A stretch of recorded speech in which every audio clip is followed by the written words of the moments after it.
तुला पगाराची किती अपेक्षा आहे? 20,000 कमीत कमी. सॉरी, आम्ही फ्रेशर्सला 10च देतो, पण ठीक आहे तुला 12 देते. जॉईन होऊ द्या पैसे. थोडं वाढवून देतं का?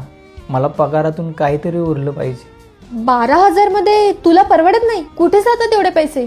मॅडम, लग्न करण्यासाठी एक घर असणं गरजेचं असतं. मी ते लोनवर घेतलं आणि आता त्याचा EMI 5,000 रुपये आहे. घरामध्ये बाजार भरावा लागतो 3,000 रुपयेचा. सगळं व्यवस्थित चालू असतं तोपर्यंत गॅस संपतो. लाईट बिल येतं 800 रुपये. घरात डेली भाजीपाला दूध लागतं. 1000च्या घरात जातं हे.